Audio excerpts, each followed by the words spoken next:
What's up, everybody? Welcome back to Pens and Tea. Today we're going to do one of the most requested videos that I ever get, and that is top 5 fountain pens that I regret buying. That's a hard one because most times I don't ever regret buying a fountain pen because I really am one of those nerds that believe you learn from every mistake that you make, whether that's with a purchase, whether that's something that you do in life, in work, in whatever. I really do believe that you learn from them. But I thought, you know what? I get asked this question all the time. So I was like, let's just do it. There are pens that you have learned from. So let's just get to it. In no particular order, one that I'm going to start with, because it's actually the only one that I physically still have, is this guy, the Twizz B Mini. Reason being is it broke.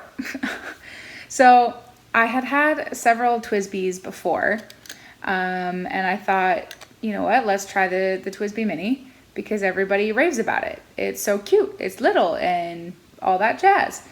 But the black part here that's underneath the grip section that attaches to the nib and feed, it broke. There's a very clear and visible crack right up in it. So essentially, what does that mean? It means that ink leaks out in between this section right here. So it's basically unusable, which is annoying because that's not what you want in a fountain pen. Other than that, the pen's great. I mean, I'm not really a huge fan of the way Twizz B writes. All of their nibs are extraordinarily stiff and dry for my liking, but that's individual taste and that can eventually be fixed. But when it breaks, it breaks, and I don't like it.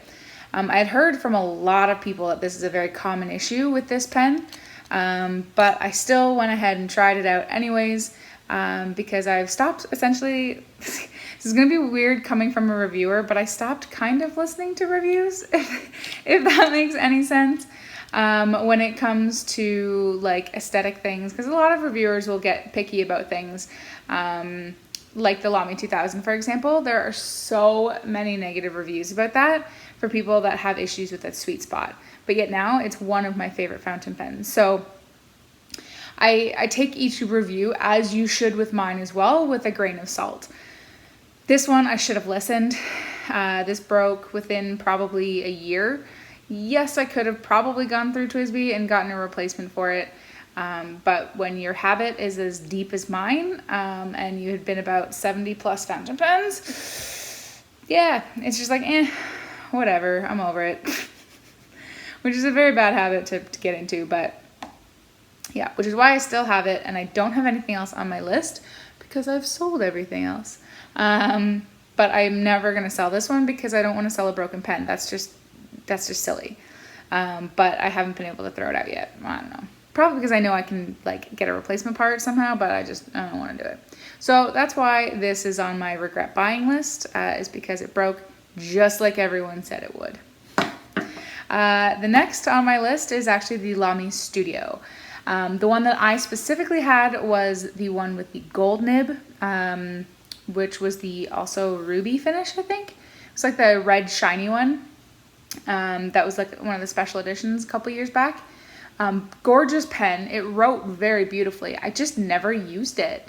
And it came with a bottle of Lamy Blue, which Lamy bottles are great, but other than Lamy Turquoise and Lamy Dark Lilac, I don't like any of their inks. So that just kind of sat around and didn't do anything. So that was kind of pointless to get it with the ink. And yeah, I just never seemed to use the pen. I think it's because it had a very large metal grip. And all of these pens, by the way, I do have reviews of. I'll put them in the iCard.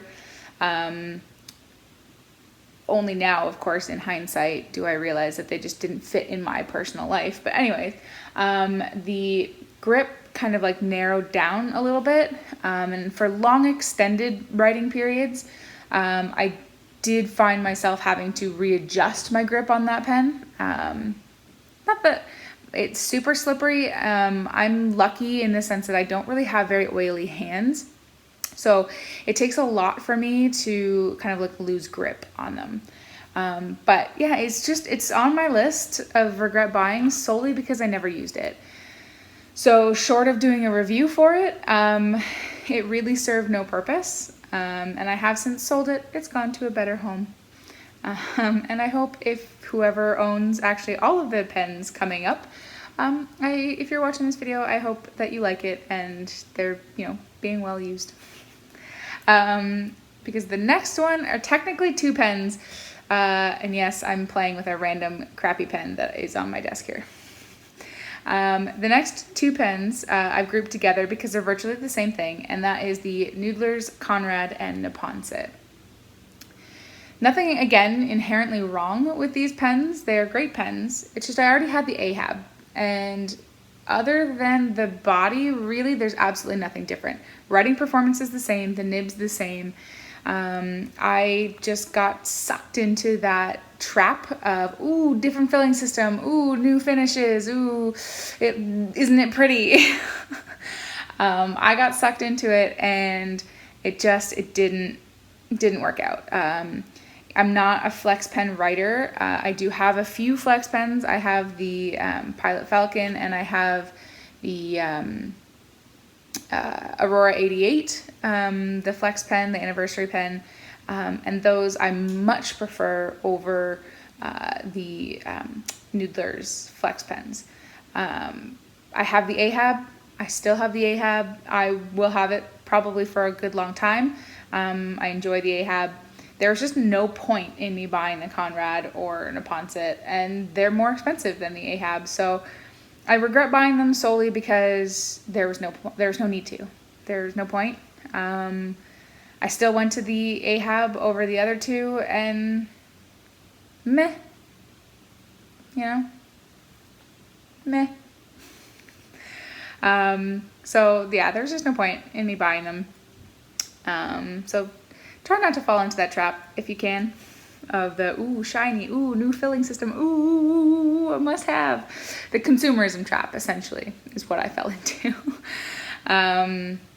So what is this now? We got the Twizz B, the Lamy, the Nooglers. We're going to make our way into Waterman now, and that is the Waterman Hemisphere. Specifically, I had the all metal one, aluminum or something like that, and that one was just far too thin. So oddly enough, since I've got this kind of crappy ballpoint one, I think this is like one you got, from a hotel, a Hampton. This is pretty much actually about as thick as what that Hemisphere was. If you had asked me back in school years if it would have mattered to me, nope, because this is pretty much all I ever used.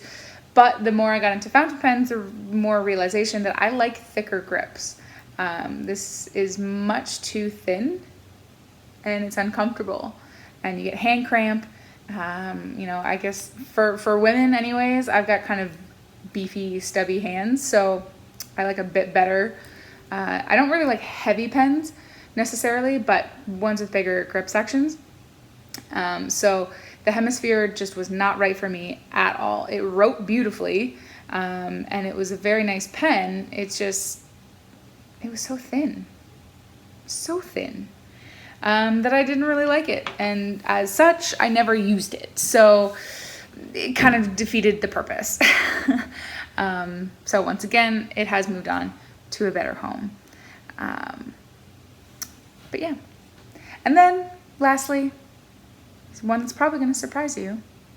It's come from Visconti, and it's the Gogh Series. So I had several Van Goghs, and the reason why I regret buying it is, once again, it just fell into, I never used it.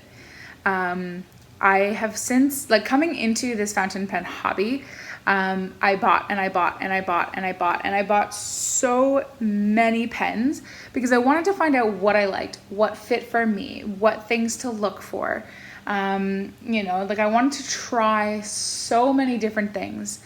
And so Visconti, once again, much like the Nooglers, to be honest, they're beautiful pens. They're works of art to look at.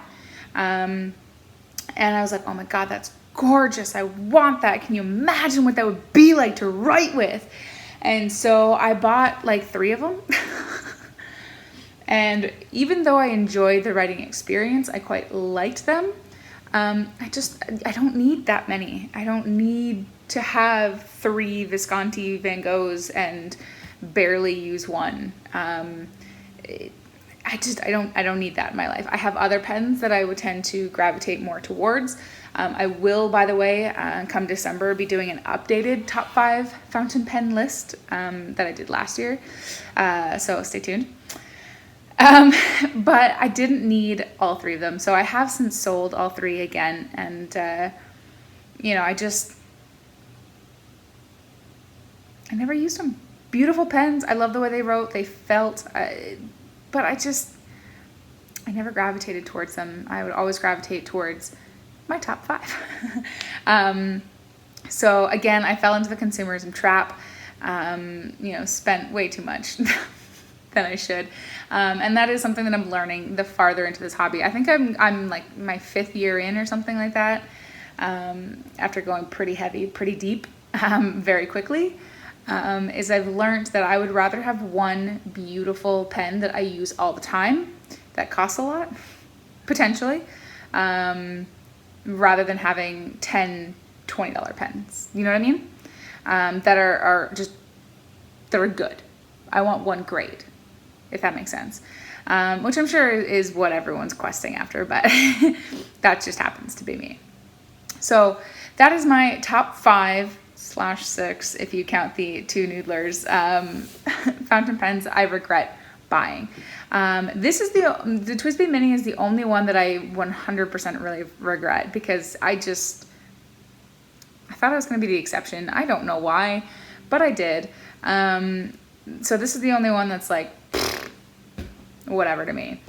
But the others, like the Studio, the Nooglers, Waterman, and Visconti, it's not that they're bad pens. They're not bad pens. They're actually great pens. They're just not right for me. And so I regret buying them, but they might be somebody else's favorite, and that is perfectly okay. And that's why, like, I sold them. That's why during the Scriptus, this past October, I sold them all, because I wanted them to go to homes that would actually use them, that would enjoy them, that does fit in their life. And that's the beautiful thing about fountain pens in general, is that there's a pen for everybody. So there you go. That's my top 5.